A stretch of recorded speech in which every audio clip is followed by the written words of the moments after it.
yang paling utama juga adalah nasionalisme dan kebangsaan. Mengapa itu diperlukan? Karena dalam era globalisasi sekarang ini dan 2016 kita sudah masuk ASEAN free country ya. Kita sudah masuk bebas di ASEAN ini, sehingga terjadi nanti mobilitas sumber daya, termasuk sumber daya manusia, termasuk birokrat di antara negara-negara ASEAN. Oleh karena itu, Polri harus mempersiapkan seluruh kementerian untuk siap bersaing dengan birokrasi dan pemimpin dari negara lain. Kalau tidak, kita bisa bersaing, maka kita akan menjadi penonton dan orang lain bisa masuk. Itu kita harus, bukan kita menolak mereka, tapi paling tidak kalau kita memperkuat diri dengan semua lini kita bisa berkuat diri, maka memperkecil kemungkinan orang-orang luar bisa masuk dan kita bisa membangun bangsa ini dengan kekuatan sendiri. Satu. Yang kedua, kita melihat bahwa bangsa ini energi banyak tersebar di mana-mana. Ya, energi yang saya maksudkan adalah kapasitas. Jadi Polri punya kapasitas, Lemhanas punya kapasitas, yang lain punya kapasitas. Energi ini kalau disatukan, dia akan menjadi suatu kekuatan yang dahsyat untuk membangun bangsa ini. Jadi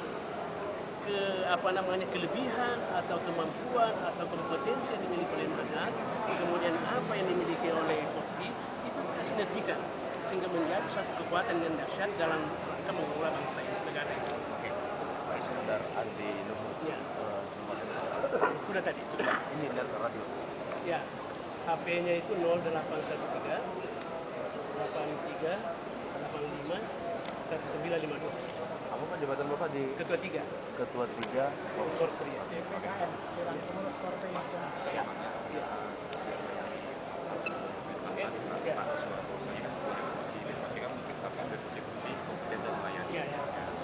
Berkaitan dengan membangun demokrasi kelas dunia, bagaimana bisa memberikan suatu penerapan organisasi ke depannya? Ya, jadi paling tidak kalau kita mau bersaing dengan dunia luar, birokrasi luar, kan persyaratan minimal yang harus dimiliki yang pertama adalah kita harus mempunyai kualitas.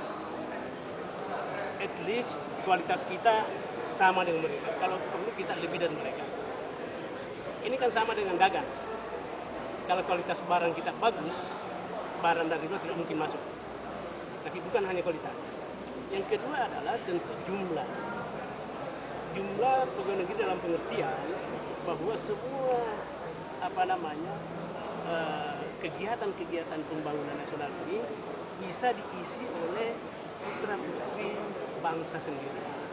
Jadi jangan ada nanti celah di mana ada ilmu atau keahlian kita tidak miliki sehingga harus diambil dari luar. Seperti yang terjadi sekarang.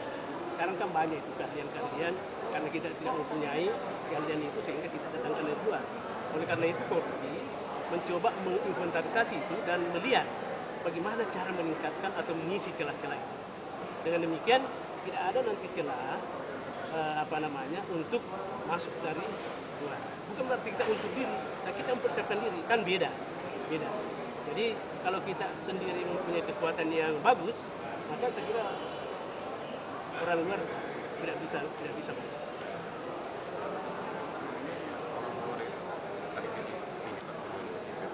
Iya, kan banyak sekarang konsultan dari asing, ya kan? Kita bukan sebagai pengawal, Pak. Kita kan juga mempunyai orang-orang yang sebetulnya punya kapasitas, tapi kita belum mengoptimalkan secara optimal. Dan itulah sebetulnya salah satu nafas daripada formasi birokrasi secara keseluruhan. Jadi bagaimana mengisi pos-pos yang selama ini barangkali karena kita tidak betul atau kemampuannya terbatas atau bagaimana masih diisi oleh outsourcing. Karena kita coba isi dengan outsourcing. Itu tidak bergerak hanya kita dengan Lemhanas, mungkin kita bisa bersama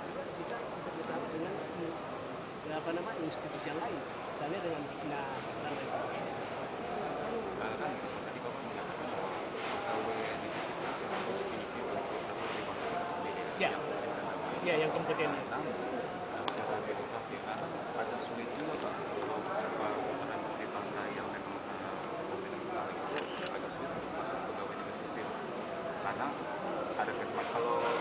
Tapi ada kan hanya beberapa pintu Pak, sekarang kan ada satu pintu Pak. ada kan fungsi-fungsi yang sekarang di dalam proses pembangunan ini di mana masih diisi oleh orang-orang asing.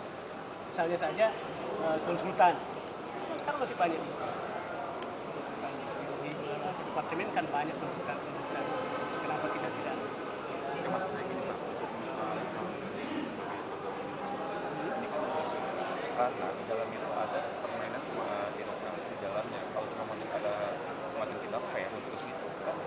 Ya, ini kan sekarang kita lihat nanti di Undang-Undang ASN. Karena dalam Undang-Undang ASN itu kalau tidak salah, itu ada satu poin yang memungkinkan nanti seorang pejabat itu bukan hanya dari PNS. Bisa, itu ada kalau nggak salah.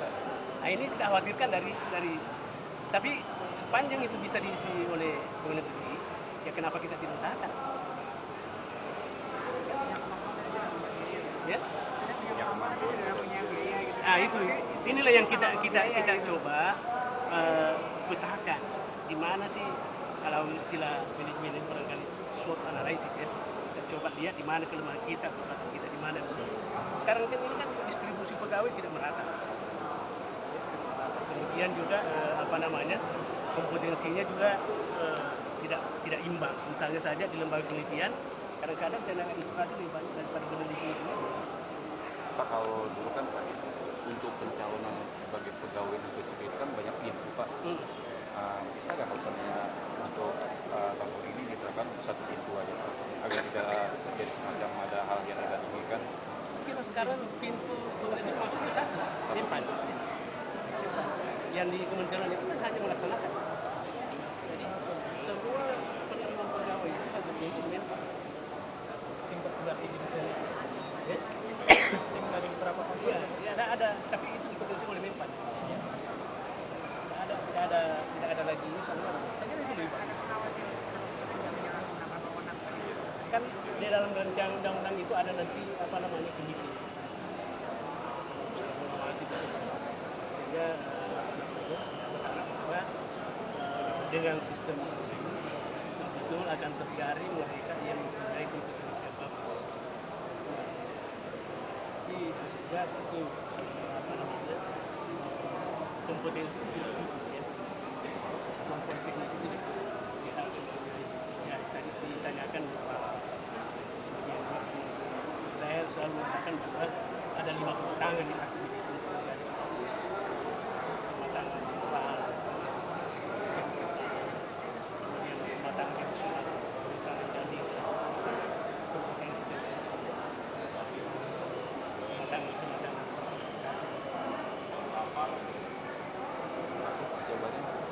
saya ketua 3 di Dewan Pengurus Koordinasi tingkat BPKN. Berapa Pak kan?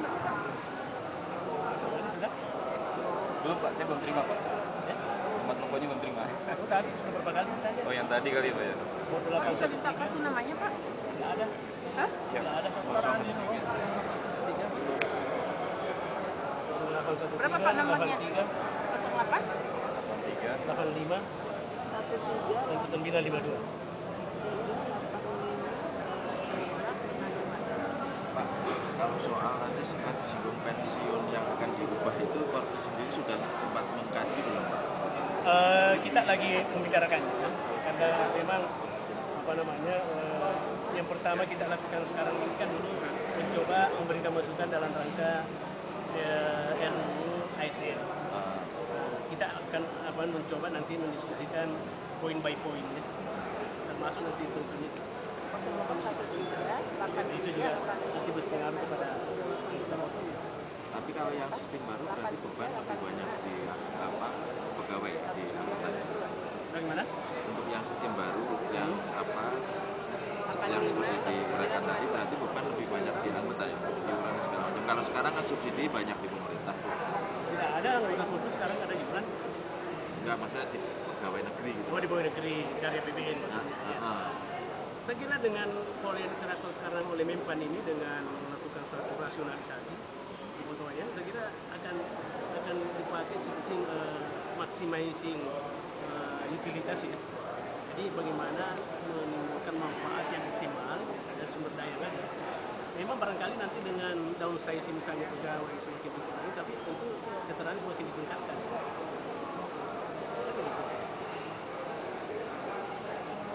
Tapi yang jelas itu masih kalau di jajaran internal Polri itu masih apa? Kita bahas ya.